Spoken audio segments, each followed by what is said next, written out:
Hello everyone, today's video content is analysis of the real questions of the JN0-335 exam and explanation of relevant knowledge points. The following test questions are all from our question bank and they were updated on September 25th, 2024. Study Guide.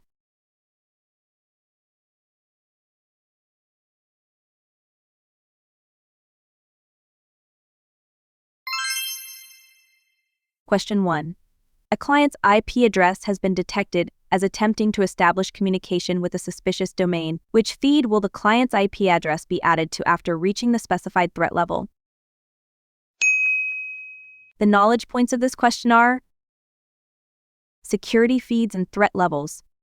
When a device shows suspicious activity like trying to connect to a bad domain, it gets flagged. Once the risk level is high enough, it's added to the compromised host feed, helping track and manage infected devices on the network. So, the correct answer is when an IP tries to connect to a suspicious domain and the risk level is high, it gets flagged as compromised. This means it's considered unsafe, and the IP goes into the compromised host cloud feed so it can be monitored. Question 2. To reduce the impact on the primary JIMS server, what is the best course of action?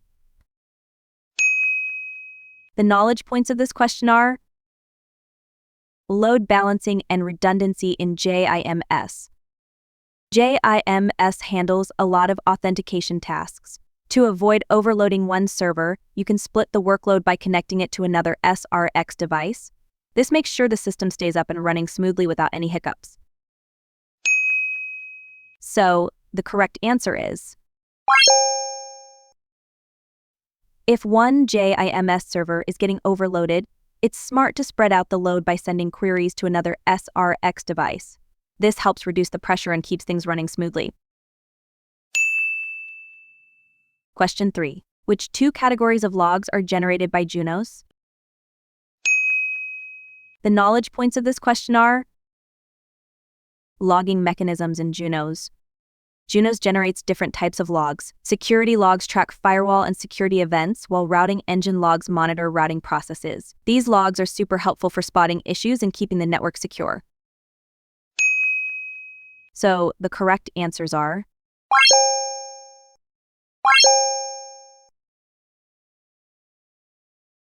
Junos keeps track of two important things: security logs for any firewall or security events and routing engine logs to monitor how the routes and protocols are working.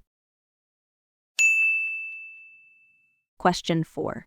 If an active security session is associated with a policy that is later deleted, what will happen to the session? The knowledge points of this question are security session handling. When you delete a security policy, active sessions linked to that policy won't stop immediately. They'll keep running but will be marked as historical flows, meaning they're no longer tied to the current policy. This prevents sudden disconnections. So, the correct answer is even if the policy is deleted, the active session keeps going, but it gets labeled as historical, meaning it's not connected to the current policies anymore. It won't stop immediately. Question 5.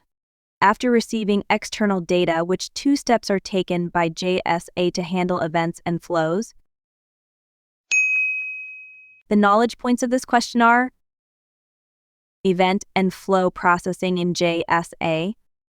JSA collects and processes external data by first making it consistent and then adding useful details. The data is stored for analysis so security teams can detect and respond to threats. So, the correct answers are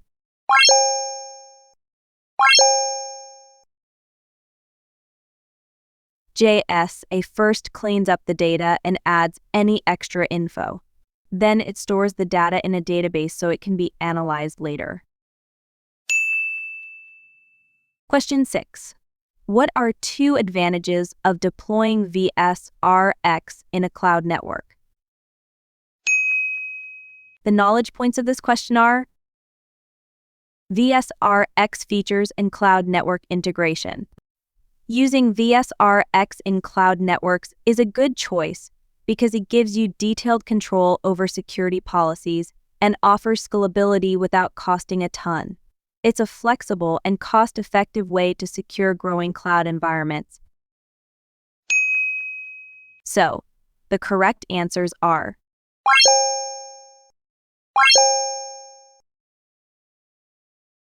vSRX in the cloud gives you really detailed control over security rules and can grow with your needs without costing too much, making it both secure and scalable. Question 7. After enabling chassis clustering on two SRX devices, what is the correct process for rebooting? The knowledge points of this question are chassis cluster reboot procedure. In an SRX cluster, rebooting needs to be done carefully. You reboot the secondary device first so the primary can still handle traffic. After the secondary is back online, you can safely reboot the primary. This keeps the network running smoothly. So, the correct answer is when rebooting SRX devices in a cluster, you reboot the secondary one first so the primary can still keep the network running. After the secondary is back, you reboot the primary. Question 8. Which 3 statements about SRX chassis cluster operations are correct? The knowledge points of this question are clustering and redundancy mechanisms. SRX devices in a cluster sync with each other using heartbeat and control links. If the control link fails, the secondary device goes offline to avoid problems. The devices also use private IPs for their control link, which helps them sync properly. So, the correct answers are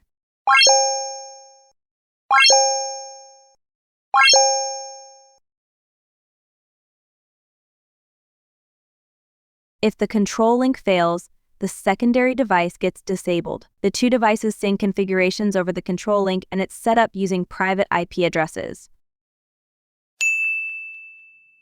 Question 9. Which 2 devices are compatible with Policy Enforcer for DDoS protection? The knowledge points of this question are DDoS protection integration with Juniper devices. MX and VMX routers are compatible with Juniper's Policy Enforcer for DDoS protection. These routers help handle and reduce the impact of large-scale attacks, making them a key part of securing networks against DDoS. So, the correct answers are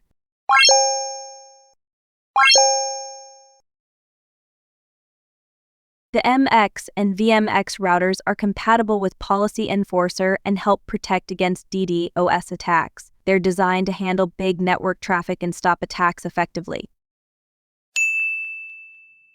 Question 10. How would you manually trigger a failover of the primary routing engine in SRX high availability pair? The knowledge points of this question are high availability and manual failover operations. If you need to switch to the backup device in an SRX high availability setup, you can do it manually through the command line. This is handy when doing maintenance or troubleshooting, ensuring the network stays live while you work on the primary device. So, the correct answer is to switch over to the backup device, you can do it manually using a command in the CLI. This lets you control the failover process during maintenance or troubleshooting. If you have any questions about the JN0-335 exam, please leave a message in the comment area or contact us directly. Thank you everyone for watching. See you next time.